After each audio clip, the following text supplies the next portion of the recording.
you hate the thought of working past 55 or 60? Do you hate not being able to live the life you deserve today? Do you hate not knowing what your financial future looks like? It's time to stop doing what you hate. Here's your host, Mr. Harold Green. Aloha, everybody. This is Harold Green, and it is time to stop doing what you hate. How are you doing today? I hope you are having a great day. I hope you have had a great week, and I am definitely looking forward to sharing today's show with you. And the title of today's show is Don't Believe the Hype. And I'm taking this from one of my favorite rap songs by one of my favorite rap groups, and that is Public Enemy. And one of my favorite characters is Flavor Flav. And, he would have the big clock around his neck with all the jewelry, and he would come out and he would say, "Yeah, boy." And it's one of my all-time phrases. But before I get into today's show, I want to dive into a little bit about where we are right now. I think as of the airing of today's show, it's probably still Black History Month. And, I always like to sit back and reflect a little bit on Black History Month. And I want to share a little bit with you guys about my own life and, what Black History Month has meant to me. And I look back on all the struggles and on all the things that people of color, African Americans, have gone through. And, just having 1 month to reflect on it and to talk about it, I think it's important. Should we have a Black History Month? I have mixed emotions about that because, there's a lot of different oppressed people all over the world, and to continually singling out, one group over the other. Yes, things have been set in motion. And yes, I understand all of that. But for me personally, I like just to reflect back on, what we've gone through and the opportunities that we have been afforded as African Americans. And, one of the things that I take away from Black history and from, not just history, but what's happening today is the fact that we have the ability to become successful. I believe everybody was born with gifts and talents and things of that nature, but you have to have the right opportunity come your way. And I've talked about this before. Opportunity does not find its way to lazy people or non-diligent people. Opportunity finds its way to skillful people. And I'm going to be straight up with you. If you just give somebody an opportunity that's not prepared for it, they're going to ruin things. It's going to hurt them. It's going to set them back so far. It does more hurt than good. But I want to look at some of the most successful African Americans in history. And I'm going to point out like maybe one or two, and there's a bunch of them, but you are going to see a very common trait. Okay. We have Michael Jordan. We have Tiger Woods. We have Oprah Winfrey. Okay. We have Mr. Johnson, who founded BET. We have certain politicians like President Barack Obama. We've had some extremely successful African Americans, in our presence and in our midst. And the one thing that they all have in common is this: they all have the ability to communicate on an extremely profound and proficient level. I'm going to say that again.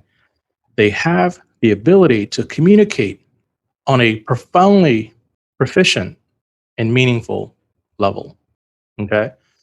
And if you look across some of the other things that they've done, you can see some other similarities, like they're not quitters and they don't give up.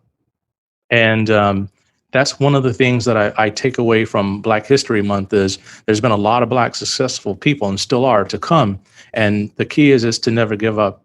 And I want to talk about some things that, people put out there, and they talk about systemic racism. They talk about oppression. They talk about lack of equity and equality. They talk about all these things.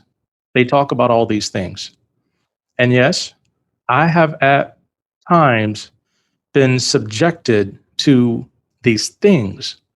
However, the one thing that I understand is this, and I've had to learn that lesson painfully this week with a situation that I had to go through.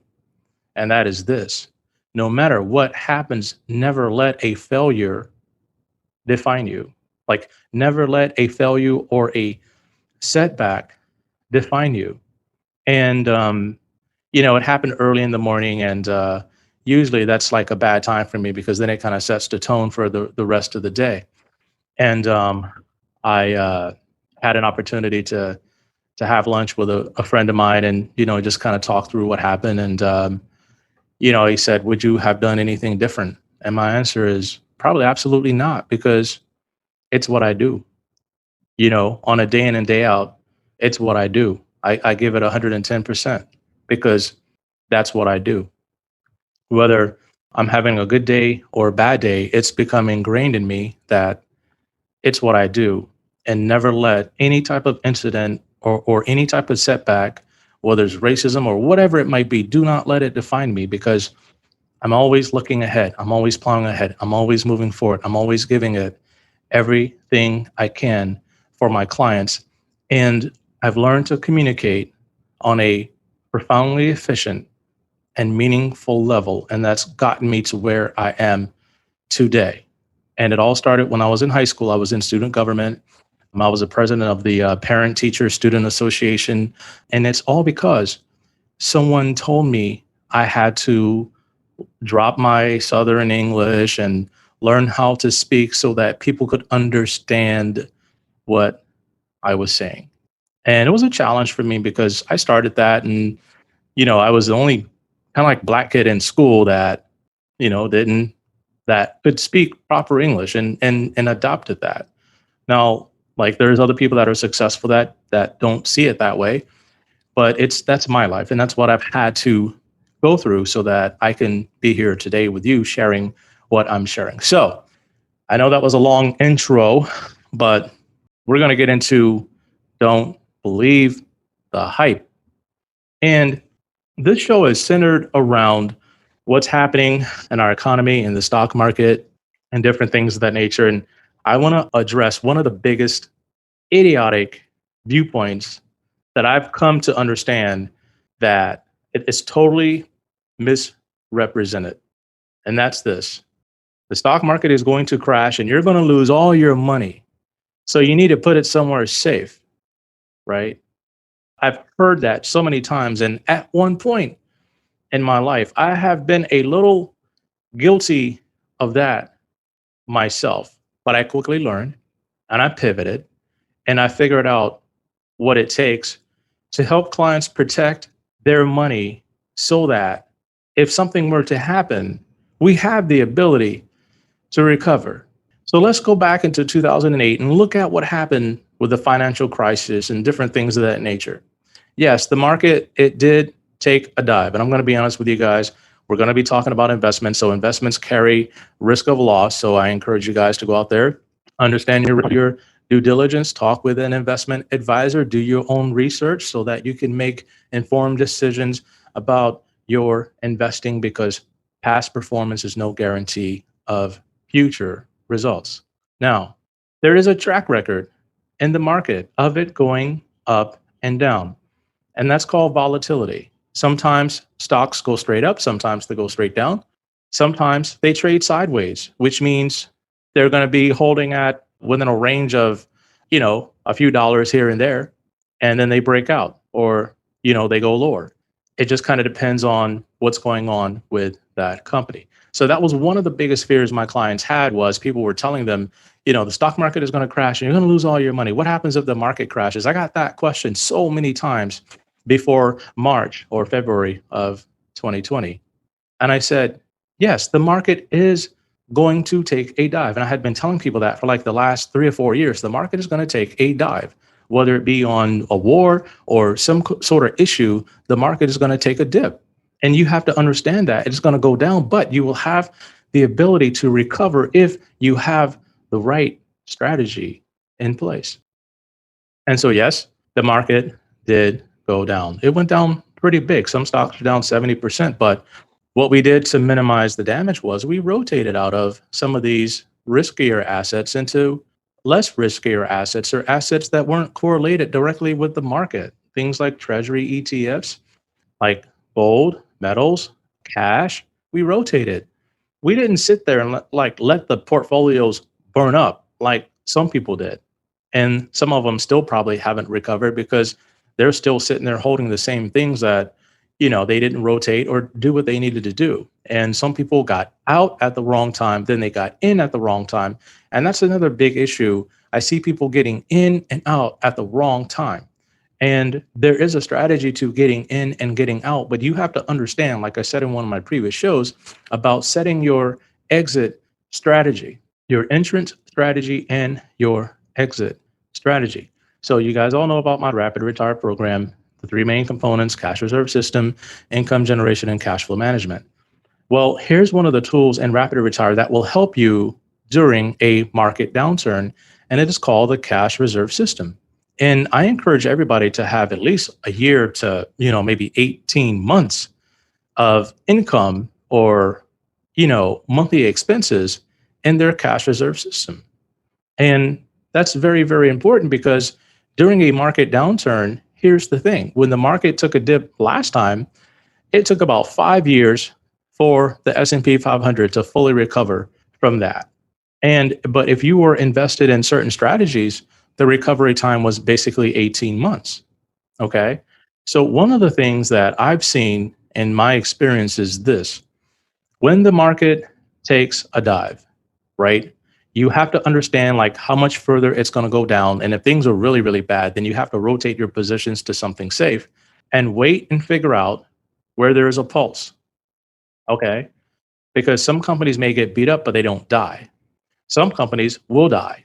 And you have to understand when to get out of those and to rest, and then find companies that have a pulse. And that's when you get back in. So one of the things that I always think about when the market takes a big dive, what are some of the first things to come back? And I've seen this many times before. It's basically travel and leisure and retail, because people have gone through things, and then when they recover, they want to enjoy life a little bit. Now that's this generation. Previous generations were like, to hell with that. I'm not going to spend any more money ever again. I'm going to save it, like the Great Depression. And that's how we have seniors that now are running into these issues of portfolio failure, because they think the market, they've been through that. They lived it and they saw what happened, and they don't want that to ever happen to them again. So they live in safe mode, so much so that they've done things like paid off their homes, right? And they haven't invested their money in ways that are meaningful to their long-term success. And so we have the creation of things like reverse mortgages, right? Where now you don't have any income and you're living on a fixed income, and the cost of living goes up and up and up, but you're investing in a way that they tell you, okay, 3 or 4%, you got to be on safe mode because you don't want to run out of money. And so therefore, to mitigate that, we have the bucket system of short-term, intermediate, and long-term to help mitigate that portfolio failure. So your cash reserve system is very important. And your long-term planning strategy of short-term, intermediate, and long-term are very, very, very important too. So if you're out there and you're listening and someone tells you, hey, the stock market is going to crash, and yes, tell them, yes, the market is going to crash. I know that. Okay. But I understand my advisor has a plan so that I can recover. And as a matter of fact, our clients have recovered from coronavirus, so much so that some of them are up 100% over the last year in their portfolios because we rotated properly. Okay. So if you're out there and someone's telling you that, and I'm going to tell you straight up, don't believe the hype, right? The market is going to go down and it's going to come back up, but we have to have the right strategy in place. And so if that is you, and you are looking for someone to help you get from where you are today and to help you stop doing the things you hate, then you got to check me out. Go to my website, retirenow.retirewild.com, download the Rapid Retire brochure, take a look at that. And I'm serious, take a look at that. And then give me a call so that I can help you figure out your strategy for the next market downturn. Right now, as I record this show, the market is doing really well. We're up probably in some accounts like maybe 15%, for the year, but there's a lot that goes into that. We were up basically 19% before coronavirus happened for a lot of the accounts. And so there are ways to recover, but you have to have an active manager overlooking your assets. And then again, too, here's another thing I forgot to mention. Your cash reserve system will give you funds, and it will give you the ability to take advantage of opportunities out there when things do happen, when the economy does pull back, because people are going to be looking at getting out of certain real estate things, out of certain business ventures. And then that gives you the chance with your cash flow surplus and then also your cash reserve system to put big chunks of money down to take advantage of opportunities. And so give me a call, check out the website, and I would love to help you get from where you are today and just really help you build a super bright and exciting future. So thanks for letting me share with you guys today. Thanks for listening to me rant and rave a little bit. And until next time, everybody, 1, 2, 3, let's get it. This is the podcastfactory.com.